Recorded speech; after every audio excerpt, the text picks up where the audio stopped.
Do you want to travel more this year but feel like your job, budget, or schedule is holding you back? Trust, I get it. That's why today I'm sharing 5 concrete strategies that actually let you fit more trips into your year, even if you only get a few days or a week off at a time. I asked my community what questions they had about traveling more, and the number one question I got was, how do you actually go on more trips without A, having to quit your job, and B, without spending a fortune? These are tips I use in real life to see more places, book smarter, and make the most out of my time off. Hi, I'm Taya. I'm a travel content creator sharing weekly vlogs, guides, and tips to explore the world, plus creator advice to grow your brand and land collaborations. Tip 1, be flexible about your destinations, your dates, or both. The single biggest thing that allows me to travel more is flexibility. You don't need to be free for an entire month. You just need to know what your non-negotiables are and where you have a little room to compromise. For me, my dates aren't flexible. I have like a set calendar schedule, and while I do have a few days and holidays that I can take off, my destinations are more so what's flexible for me. So typically when I'm trying to find where I will travel to, I'll go straight to Google Flights. Here's how I do it. I open Google Flights in a private browser and go to the Explore section. I'll plug in my available week and scroll through destinations comparing flight prices at the same time. For example, last year I had a week off in April. So I went to Google Flights in the private browser and compared the flights that I saw that seemed worth the price that it was for that destination. I narrowed it down based on shoulder seasons, how crowded it would be, the general price for accommodations, and things that I wanted to do. If you're not new here, you'll probably know that I ended up going to Belgium last spring, and it was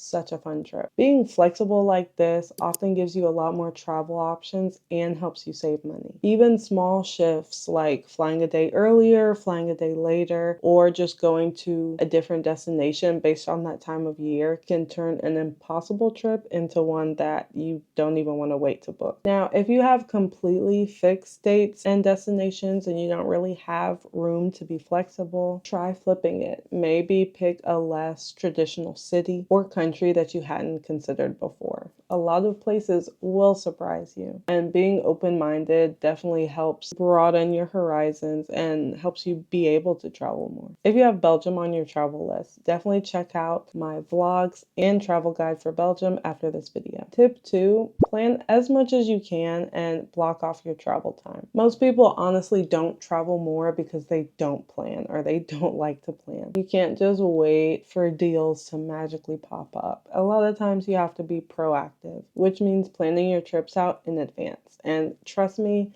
I know it's not easy to plan trips out in advance. I'd say within the past 2 years, I've been able to plan what trips I'm going to take at least 6 months ahead.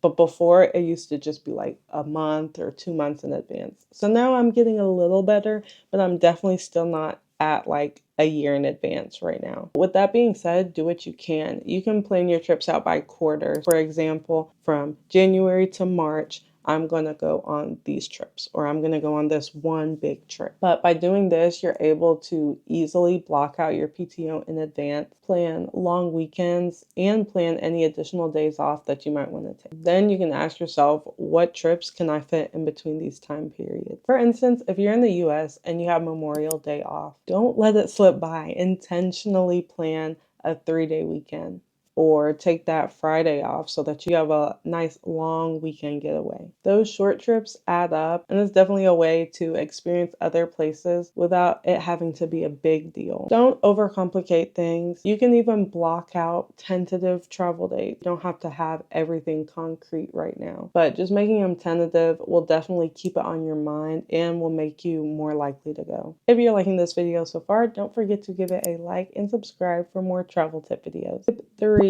budget for travel like it's a fixed expense. Money is one of the biggest barriers of traveling more. The solution is to treat travel like it's a monthly bill that you can't skip. A great thing to do would be to set aside a fixed amount of money every month or every week for a trip that you might want to be going on. This can end up covering flights, accommodations, food, daily activities, whatever it might be, but treating it like it's a recurring expense will help you save up so much for a trip that you'll kind of be doing it subconsciously. You won't even realize that you're setting aside this money until it's time for you to book a trip and you're like, I got all this saved up. Let's definitely go. It'll make it so much easier to say yes when a flight deal pops up. For example, I have a really big trip planned this year, and I'm intentionally saving up money every month so that by the time the trip comes, I don't really have to worry about anything financially, and I'll have all my money for everything that I'll need for that trip. You can also leverage budget airlines, shoulder season stays, and Airbnbs or shared accommodations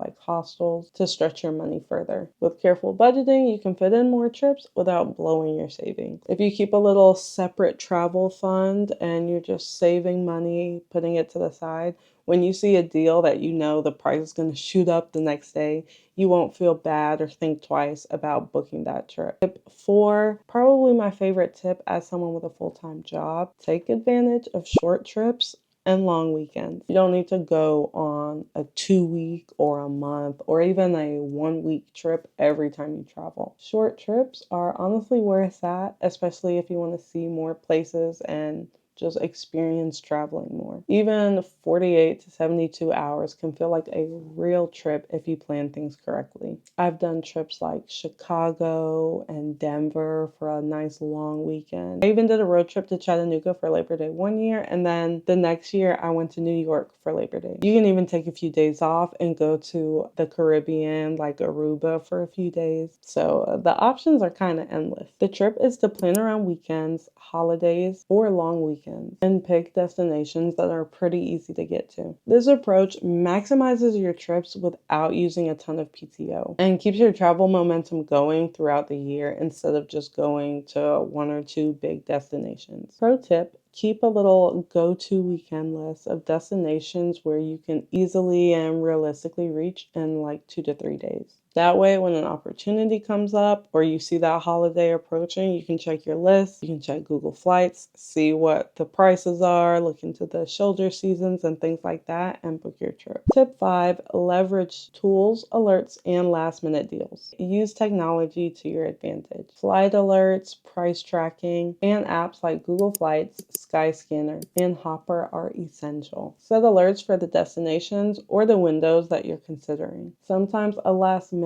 deal opens up for a city that wasn't even on your radar. Seeing that and being ready will help you snag that deal. Also, check the Google Flights Explore map regularly. I'm gonna be honest, sometimes I just do this out of boredom. I don't even have a trip date or time, or I'm not even thinking about necessarily traveling right in that moment, but I'll just scroll through Google Flights. I'd say for half the time I end up seeing something that makes me like, maybe I should be looking into this. Maybe I actually will go on this trip. So it really just helps you compare destinations and consider places that you hadn't even really thought of. This is how I find new trips, optimize the cost, and fit more trips into my year. It would be very helpful if you combine this with your yearly calendar. If you know you have a long weekend coming up, set alerts for that weekend months in advance. That way you'll be able to see multiple options and then you can just pick the best one. If you've made it to this point of the video, comment explore so I can know who my real ones are. Remember to be flexible, plan your year, budget your trips, take short getaways, and leverage flight alerts and deals. I guarantee if you implement even just one of these tips, you'll see more deals and maybe you'll even take more trips. If you want more tips like this, let me know. What's the first trip you're planning for this year, or what trip have you already been on? Let me know in the comments and I'll see you next week.